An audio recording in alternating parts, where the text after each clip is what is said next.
नमस्कार, आप सुन रहे हैं खुद से बात, वो जगह जहां हम दुनिया से नहीं खुद से बात करते हैं। आज की बात उन स्टूडेंट्स के लिए है जो बाहर से स्ट्रॉन्ग दिखते हैं लेकिन अंदर ही अंदर थक चुके हैं। अगर आज आपको लग रहा है कि प्रेशर बहुत ज़्यादा है तो ये एपिसोड पूरा सुनना।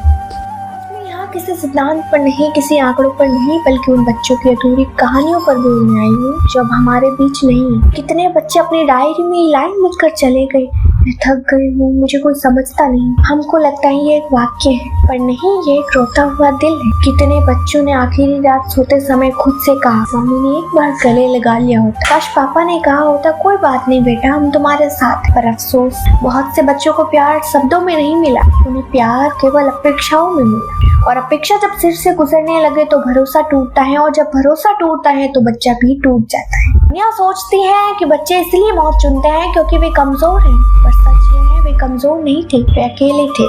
हर बच्चा जिसके पास कोई सुनने वाला नहीं, जिसके पास रोने के लिए कंधा नहीं, वो अंदर ही अंदर मरता रहता है और एक दिन वो मरने को मजबूर हो जाता है। ये केवल एक सामाजिक मुद्दा नहीं बल्कि हमारे समय का सबसे दर्दनाक सच बन चुका है। स्कूल कॉलेज में एकेडमिक स्कोर पर तो फोकस होता है, लेकिन बच्चों के मन में क्या चल रहा है उस पर नहीं।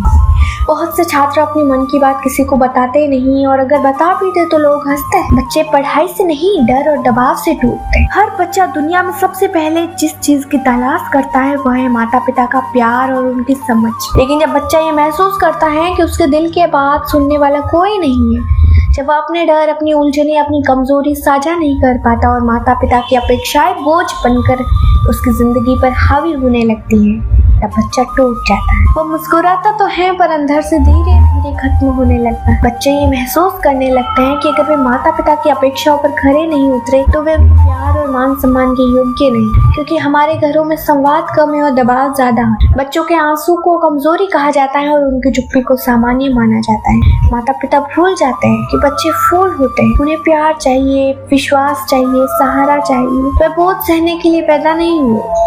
बच्चों की जान कभी उनकी असफलताओं से नहीं जाती, उनकी जान उस अकेलेपन से जाती है जो उन्होंने महसूस किया होता है। आज कितने बच्चे इसलिए रो रहे हैं क्योंकि उन्हें ये नहीं पता कि उनके आंसू पोंछने वाला कोई है या नहीं। कितने बच्चे इसलिए चुप है क्योंकि घर में कोई उनकी चुप्पी सुनने वाला नहीं। इस समस्या के समाधान के लिए परिवार को अपनी सोच बदलनी होगी। बच्चों के साथ संवाद बढ़ाना, उनकी बात ध्यान से सुनना और उनकी भावनाओं को महत्व देना अत्यंत आवश्यक। बच्चों को ये महसूस होना चाहिए कि वे असफल हो या सफल, घर उनके लिए सुरक्षित और प्यार भरी जगह। हर मुस्कुराता बच्चा खुश नहीं होता, कोई बच्चे भीतर ही भीतर चिल्ला रहे होते हैं।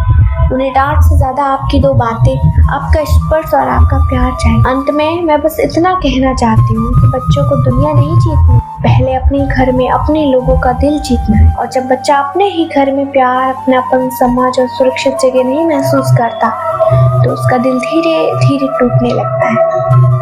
अपने बच्चों को सुनिए, उन्हें महसूस कीजिए, उन्हें गले लगाइए, क्योंकि एक बार खोए हुए बच्चे वापस नहीं आते, पर एक बार दिया हुआ प्यार किसी की जिंदगी वापस ला सकता है। अपने बच्चे से सिर्फ इतना कह दीजिए, तुम जैसे हो मेरे लिए बेस्ट हो। शायद आपकी यही एक लाइन किसी मासूम दिल की धड़कन को फिर से जीने की वजह दे।